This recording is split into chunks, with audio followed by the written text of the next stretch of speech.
Dès 1550, les habitants de Soubiboura, la tête de pont, vont demander leur autonomie. En 1610, les relations entre Ciboure et Saint-Jean-de-Luz sont tendues. On décide alors de construire un couvent sous l'égide des Récollets, le couvent étant construit sur une petite île juste entre les deux cités. Pour sceller cet accord, le cardinal Mazarin fera don d'un joli puits qu'on peut encore voir à l'intérieur du cloître. Une grande croix du XVIIIe siècle se dresse encore sur le parvis de l'église où l'on voit les anciennes pierres tombales. L'aspect de la jolie église du XVIe siècle n'a pas beaucoup changé, surtout si on le compare avec le tableau qu'a réalisé le peintre Adam en 1887 qui représente la sortie de l'église. Le portail principal de style Renaissance avec une statue de Saint-Vincent nous livre diverses informations. La belle ouverture ancienne a été déplacée et restaurée en l'an 1888. En entrant, vous passez sous des symboles religieux, le chrisme avec le X et le P des initiales du Christ et l'alpha et l'oméga. Et enfin, les constructeurs vous disent « Ego sum ostium et ovile ovium ». Cette phrase veut dire « Je suis la porte et le bercail des brebis ». Et maintenant, nous entrons dans la nef. Les multiples clés de voûte vous donnent l'impression d'être sous une myriade d'étoiles. Le retable baroque, avec ses grandes colonnes torses, montre une vierge couronnée par deux angelots. Sur l'un des côtés du tabernacle, qui provient de l'église des Récollets, on peut voir Saint François et Sainte Claire, les fondateurs de l'ordre. La chaire, ouvrage important d'une église baroque, est ici un bel ouvrage en bois sculpté, où l'on peut voir les 4 évangélistes, comme là, Saint Marc accompagné de son lion.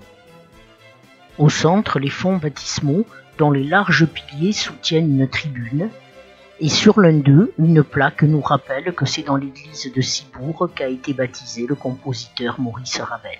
De chaque côté de la nef, de belles galeries ouvragées nous permettent d'avoir une vue imprenable sur un ex-voto, un clipper de 1932 qui nous rappelle qu'il n'y a pas longtemps encore les Basques régnaient sur les mers.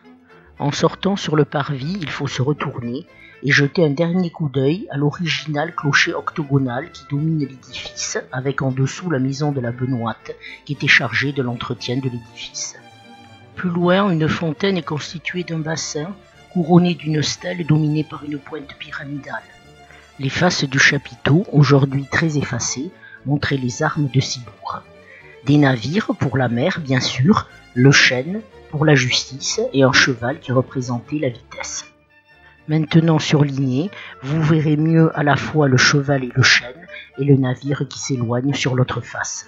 En bas de la fontaine, une étroite ruelle ombragée vous amènera à un des jolis lieux de Ciboure, la belle maison Glycine avec son architecture caractéristique du Pays Basque. Ces maisons typiques, vous en verrez de nombreuses le long du quai Ravel, où pourtant l'une d'elles étonne. C'est une maison construite en 1630 par l'armateur Etchetou, mais sur un modèle hollandais. Un détail sur la façade montre que les relations entre Ciboure et Saint-Jean-de-Luz demeuraient somme toute assez tendues. 2 bouches à feu en hauteur étaient pointées sur la ville voisine de Saint-Jean-de-Luz qui lui fait face. Elle devint la maison Ravel après la naissance du compositeur au XIXe siècle. En matière défensive, on ne peut qu'admirer le fort de Sokoa, commencé sous Louis XIII et aménagé par Vauban à la fin XVIIe. Une cave originale est située dans une ancienne poudrière toute proche.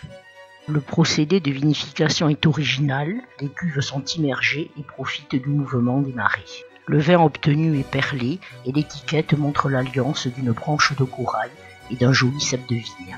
On ne peut que vous inviter à revenir pour voir les tours et les détours de Ciboure et de Sokoa.